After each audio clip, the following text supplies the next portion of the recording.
karena persoalan ini, ya, kemudian saya mencoba untuk berpikir dengan staf saya tentunya, bagaimana kita bisa membuat satu terobosan yang bisa meningkatkan partisipasi masyarakat, terus kemudian bisa lebih mudah dan lebih cepat dan lebih transparan.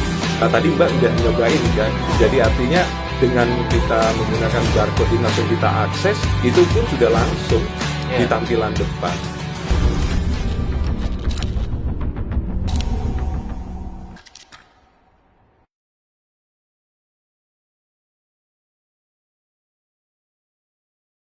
Mungkin Pak Abdul Karim mau bercerita dulu mengenai sebetulnya apa sih alasannya akhirnya Polri sendiri meluncurkan satu inovasi yang ini.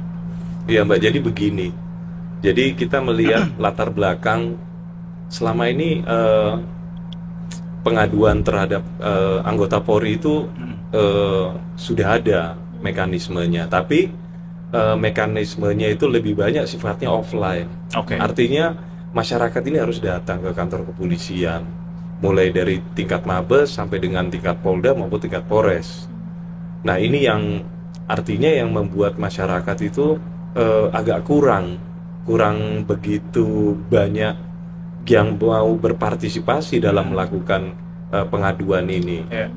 Nah, saya melihat karena persoalan ini, ya, kemudian saya mencoba untuk berpikir dengan staf saya tentunya, bagaimana kita bisa membuat satu terobosan yang bisa meningkatkan partisipasi masyarakat, terus kemudian bisa lebih mudah dan lebih cepat dan lebih transparan. Nah, kemudian kita dapatlah satu formulasi seperti ini, ya, dengan menggunakan QR code Yanduan. Karena kan masyarakat kita, apalagi kaum anak-anak muda sekarang, Gen Z ini kan semuanya udah pakai QR code bayar, mau ini semuanya sudah pakai handphone semua. Iya. Nah, tadi Mbak udah nyobain kan. Jadi artinya dengan kita menggunakan barcode ini langsung kita akses, itu pun sudah langsung di tampilan depan. Betul. Jadi ini sebetulnya yang juga Detikers lagi lihat di layar Detikers ini mudah banget. Mungkin juga kalau Detikers sempat lihat di jalan juga sebenarnya sudah disosialisasikan juga gitu ya.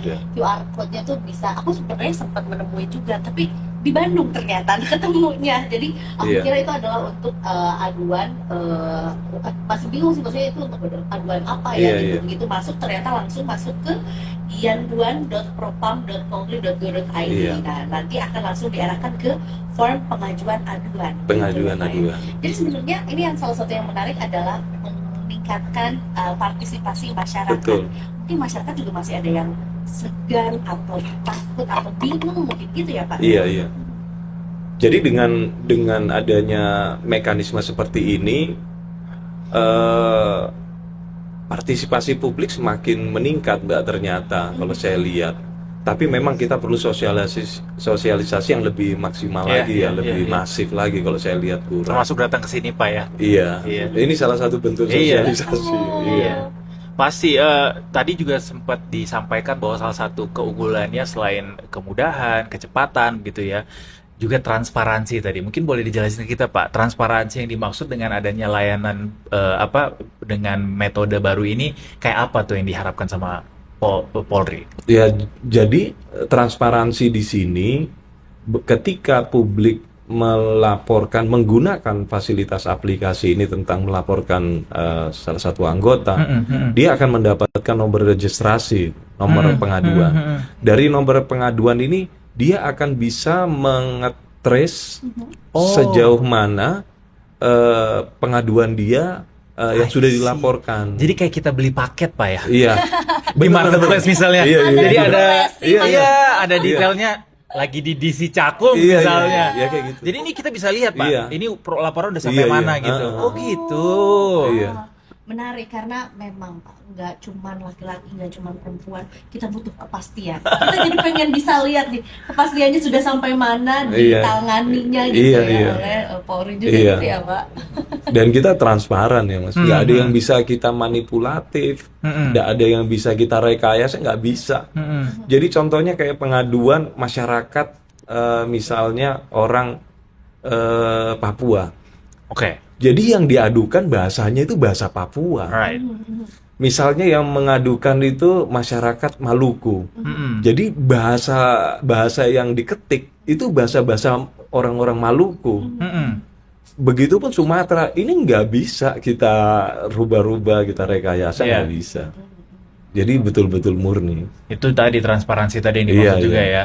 Dan ini juga menarik juga soal tagline dari program Yanduan ini adalah sekali klik aduan sampai ke Propam. Iya. Karena memang juga begitu Detikers nih. Nah, ini mumpung lagi ditayangkan juga. Memang ya mudah juga sih, tinggal memasukkan data diri gitu ya. Kemudian nanti disertakan juga kronologi begitu ya. Iya, kronologi. Dan kalau bisa ada bukti gitu ya, disertakan juga gitu. Betul. Kan sekarang juga kalau misalnya kita lihat ada oknum yang nakal gitu ya, kayaknya dikit-dikit memang langsung nyalain kamera gitu, bisa langsung dimasukkan ke situ juga ya Pak ya. Jadi salah satu kita mencoba menerapkan program baru ini, sebenarnya kita mencoba untuk menghilangkan no viral no justice sebenarnya. Salah satu bentuknya itu. Jadi nggak perlu harus tunggu viral dulu, lewat ini kita bisa langsung proses juga kok gitu. Iya, artinya di sini kan kita sudah memberikan beberapa fitur yang ada. Misalnya masyarakat melihat di situ ada perbuatan anggota Polri yang tidak sesuai dengan etika ataupun yang mencederai organisasi, yang mencederai masyarakat, dia cukup merekam, ya kan, atau memfoto. Kemudian masuk akses ke sini kan, di situ ada aplikasi, ada attach filenya juga kan. Jadi dia bisa menggunakan fasilitas itu, bikin kronologi, kirim ke kita. I see, dan terobosan ini juga sangat perlu diapresiasi karena ya ini berarti bagian dari bahwa Polri juga menerima begitu kritik begitu Pak ya dari masyarakat. Kalau memang ada pelanggaran-pelanggaran yang ditemukan di lapangan, kami bersedia untuk bisa langsung memberikan respons begitu. Iya, betul. Ada jaminan nggak Pak, berapa lama misalnya akan kemudian direspons ketika aduan itu disampaikan? Jadi di SOP-nya yang sudah ada, ketika publik sudah mendapatkan nomor registrasi dan sudah diterima, itu 1 kali 24 jam wajib pelapor harus dihubungi oleh pihak Propam, harus sudah direspon. Kalau tidak terjadi itu Pak, kita bisa lakukan apa? Nggak bisa, karena kontrolnya di Mabes. Oh gitu. Nah, jadi pasti harus dilakukan berarti. Kalau nggak dilakukan kan kelihatan kontrolnya dari Mabes. Dari Mabes yang akan mengingatkan ke Polda-Polda. I see. Jadi mekanisme ini dari Papua sampai dengan Aceh langsung masuknya ke Mabes. Masuknya itu ke di Propam. Nomornya hanya 1 nomor registrasi. Iya. Jadi nggak bisa dilangkau, ditipu-tipu tuh ya. Nanti habis dari di Propam, kemudian kita bagi Polda ini, Polda ini, Polda ini. Berarti arahannya top down tuh. Iya, top down. Wow. Iya, nah ini juga jadinya ya dua arah juga, masyarakat ikut berpartisipasi juga, dan kemudian juga jadi satu momentum juga rekan-rekan dari Polri juga jadi jangan sampai membuat kesalahan. Nah gitu justru ya. itu jadi bagusnya yang saya rasakan memang anggota di lapangan ketika melaksanakan tugas itu lebih berhati-hati, karena ya kamu dimanapun juga kamu diawasin sama masyarakat dengan bisa menggunakan fasilitas ini. Gitu. Meskipun nih Pak ya, sebagai masyarakat juga pasti ada kekhawatiran misalnya kalau ada aduan seperti itu, apalagi misalnya kasusnya juga cukup berbahaya atau serius gitu. Takut identitas kita tuh nggak rahasia gitu Pak, bisa bocor gitu Pak. Gimana garansinya dari teman-teman Propam? Jadi yang menjaga kerahasiaan pelapor ini ya salah satu paling utama yang menjadi prioritas kita ya dengan aplikasi ini. Kita sangat menutup pelapor ini sangat ketat sekali, dan itu pun misalnya ketika pelapor ini melaporkan di kepolisian di wilayah tertentu, ya. Jadi autentifikasi yang bisa mengakses itu hanya di Propam Mabes saja tentang identitas ini. Jadi dia misalnya yang dilaporkan personil Polda. Jadi kita tidak akan bisa men-share identitas pelapor ini ke Polda itu, karena yang tangani Mabes. Gitu. Kalau misalnya yang dilaporkan personil anggota Polres, jadi pelapor ini tidak akan kita share sampai ke tingkat Polres, hanya di tingkat Polda saja yang komunikasi. Jadi sampainya Polda tapi Polda. Pak. Kalau yang dilaporkan soal Polda, hanya akan sampai Mabes. Oh, jadi tingkatan di atasnya. Iya. Jadi kita betul-betul jaga privasi dan sampai sejauh ini tidak ada ya. Karena nggak akan pernah ada Pak tidak ya. pernah ada karena sistem kita sudah membuat seperti itu, tidak bisa diakses sembarangan. Top. Ya, itulah yang diinginkan masyarakat pasti. Betul ya, kerahasiaan data diri gitu dari masyarakat yang juga melakukan pelaporan, karena ya itu tadi dia balik lagi ini kan untuk meningkatkan rasa ini kan negara, kita harus bisa menjaga bersama-sama gitu. Jadi partisipasi masyarakat juga sebenarnya diajak untuk lebih lagi gitu. Ini kan baru di launching di bulan Oktober 2025 lalu juga. Nah, bagaimana nih Pak? Apakah akhirnya ada peningkatan jumlah pelaporan dibandingkan dengan dulu yang mungkin harus agak sedikit repot-repot gitu ke kantor polisi? Iya. Jadi dulu sebelum aplikasi ini saya launching ya, itu kalau manual sebelumnya seluruh Indonesia kurang lebih 300 laporan pengaduan. Tapi begitu saya launching ini dalam waktu 1 bulan itu sampai 1.800. Wah.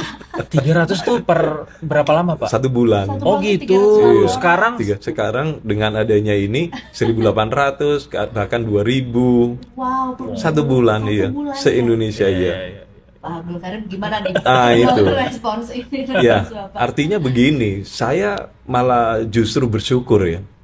Artinya publik ini menginginkan polisi ini baik, ya kan, masyarakat.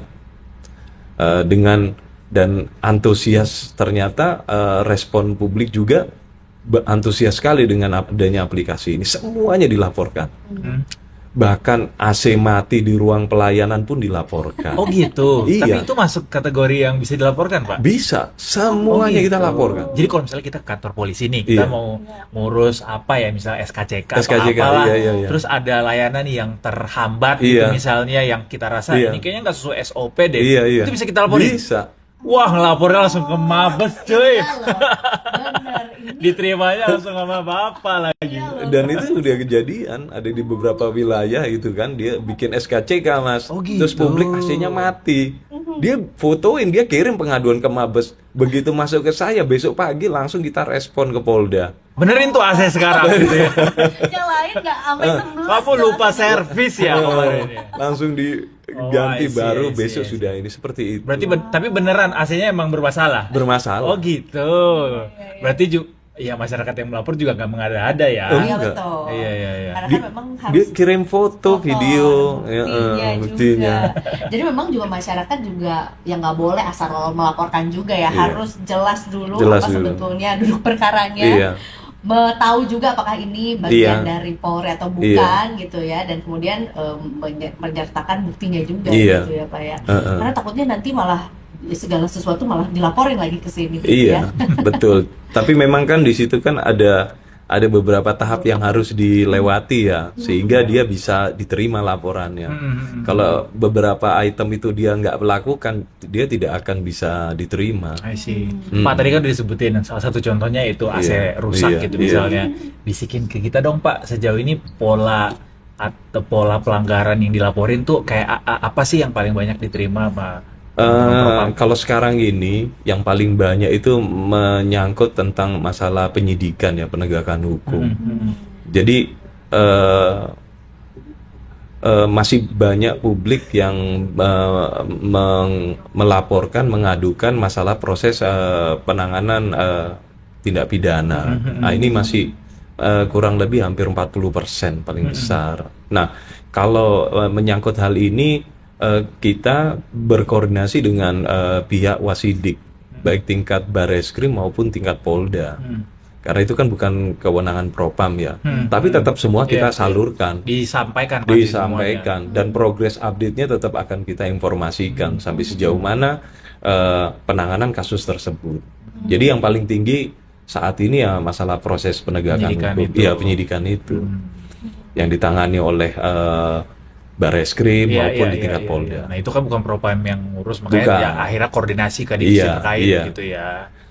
Tapi ketika kita temukan dalam proses penyidikan itu, di situ kita temukan ada penyalahgunaan wewenang, ya kan, ada kesewenang-wenangan penyidik, terus ada unsur-unsur yang melanggar kode etik di kepolisian. Itu juga kena tegur sama Propam. Nah itu langsung Propam bisa ngambil alih.